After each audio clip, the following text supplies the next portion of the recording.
Un piano est un instrument complexe dont les mécanismes doivent fonctionner avec la plus grande précision. Et pour rester accordé, il doit être régulièrement révisé. Mais même correctement entretenu, un piano n'est pas à l'abri des ravages du temps.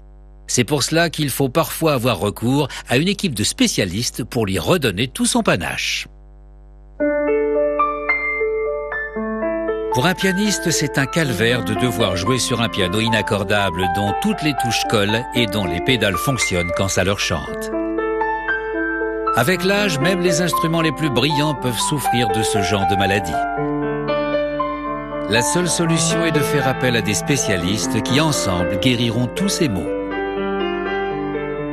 Après des décennies de bons et loyaux services, les parties du piano faites de bois, de cuir ou de feutre se dégradent, tandis que ces parties métalliques sont attaquées par la rouille et que la poussière et la saleté perturbent l'action de ces pièces mobiles. Et ce piano en particulier semble souffrir de tous ces symptômes. Il est temps de songer à une restauration radicale. Il faut 2 jours de travail, ne serait-ce que pour démonter l'instrument.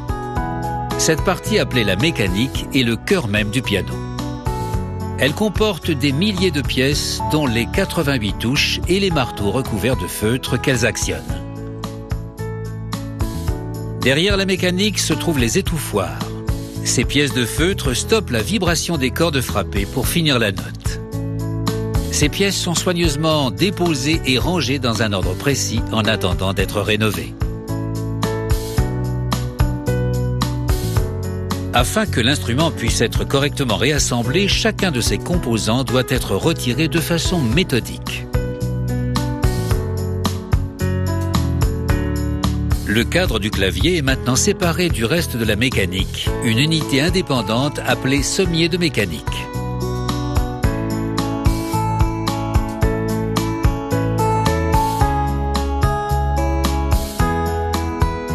Avec le temps, les marteaux et autres pièces de bois du sommier de mécanique se sont détériorés. Le feutre est usé et encrassé par la poussière accumulée au fil des ans. Ces pièces seront remplacées par des copies faites sur commande. Une fois les parties en laiton nettoyées et polies, le sommier de mécanique peut être enfin réassemblé. Étape suivante, on procède à une inspection du clavier et toutes les pièces jugées fatiguées sont démontées. Le bois est soigneusement nettoyé avant que les pièces de rechange soient installées.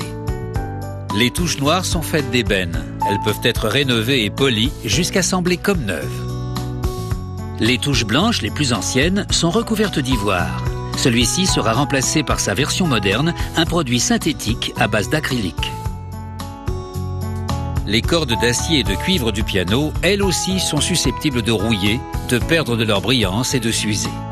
Quant aux chevilles autour desquelles s'enroule l'extrémité des cordes, elles peuvent s'avérer incapables de maintenir une tension correcte. Tout ceci affecte la sonorité de l'instrument et les cordes comme les chevilles doivent être remplacées. On doit aussi changer le sommier de cheville, une pièce de contreplaqué dans laquelle sont enfoncées les chevilles. Pour accéder au sommier de cheville, il faut déboulonner et démonter le cadre, une pièce en fonte située sur la table d'harmonie supportant l'énorme tension des cordes.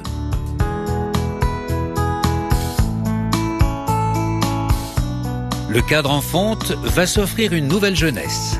Pour cela, la peinture défraîchie est ôtée à l'aide de produits chimiques, puis après application d'une couche d'après, le cadre est repeint et recouvert d'un vernis polyester incolore. Dans l'atelier de restauration, la table d'harmonie en bois du piano a été démontée. Elle sera remplacée par une toute nouvelle table construite à partir du modèle de l'ancienne. Si la mécanique est le cœur du piano, la table d'harmonie, elle, en est l'âme. Lorsqu'une corde est jouée, la vibration transmise à la table est amplifiée par celle-ci.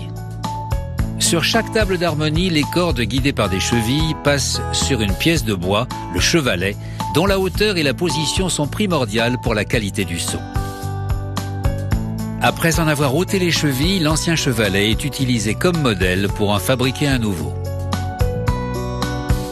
Table d'harmonie, cheville et sommier de cheville, chevalet et cheville de chevalet, toutes ces pièces flambant neuves peuvent maintenant être installées.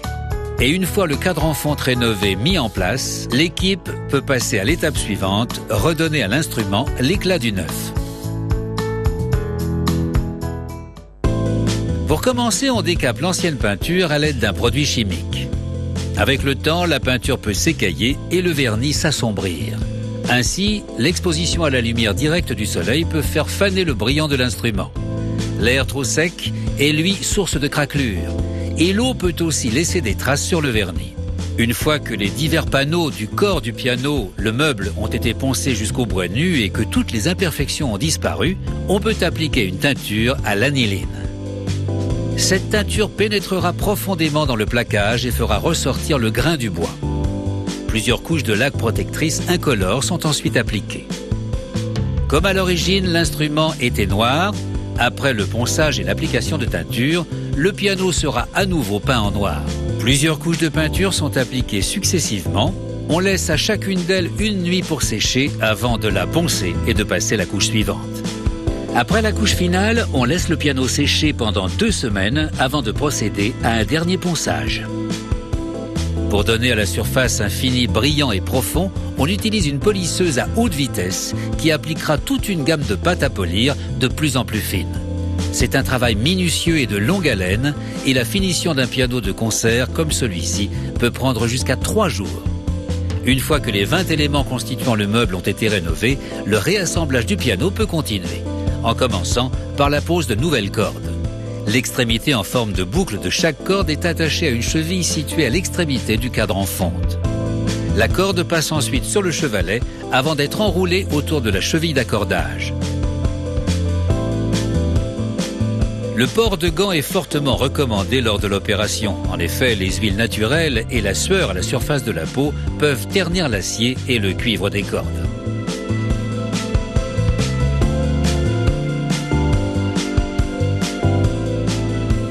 C'est maintenant au tour des étouffoirs restaurés d'être installés. Le bois a été poncé et poli et les étouffoirs ont été équipés de nouveaux tampons de feutre et, si besoin en était, de nouveaux câbles. Les étouffoirs sont montés sur une toute nouvelle mécanique. Celle-ci est alors calibrée en procédant à toute une série d'ajustements et d'alignements très précis. Un procédé particulièrement méticuleux qui peut prendre plusieurs jours.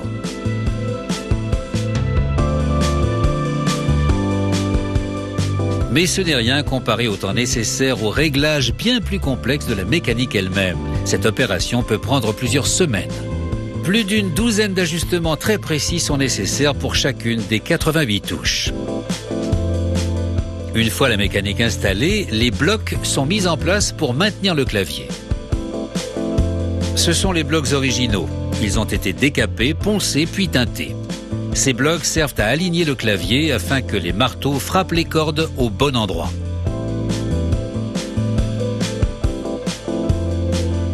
Après une dernière vérification destinée à s'assurer du fonctionnement irréprochable de la mécanique, l'accordage du piano peut commencer.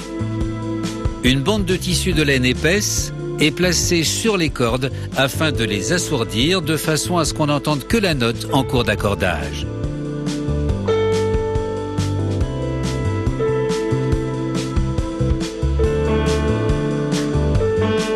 Une fois l'accordage de toutes les cordes terminé, le piano est comme neuf. Il ne reste plus qu'à finir de réassembler le meuble. Et peut-être à passer un petit coup de chiffon. À part ses pieds qui sont faits en bois massif, toutes les autres parties du piano sont constituées de noyaux en bois recouverts d'un plaquage. Et ce n'est pas que pour des raisons esthétiques. La couche de plaquage est très importante. Elle protège le noyau de bois massif et l'empêche de se dilater ou de se contracter en fonction de l'humidité, ce qui perturberait totalement l'accordage de l'instrument. Et voilà, après quelques semaines de dur labeur, notre instrument a retrouvé l'apparence et la sonorité de ses heures les plus glorieuses. À vous de jouer, maestro.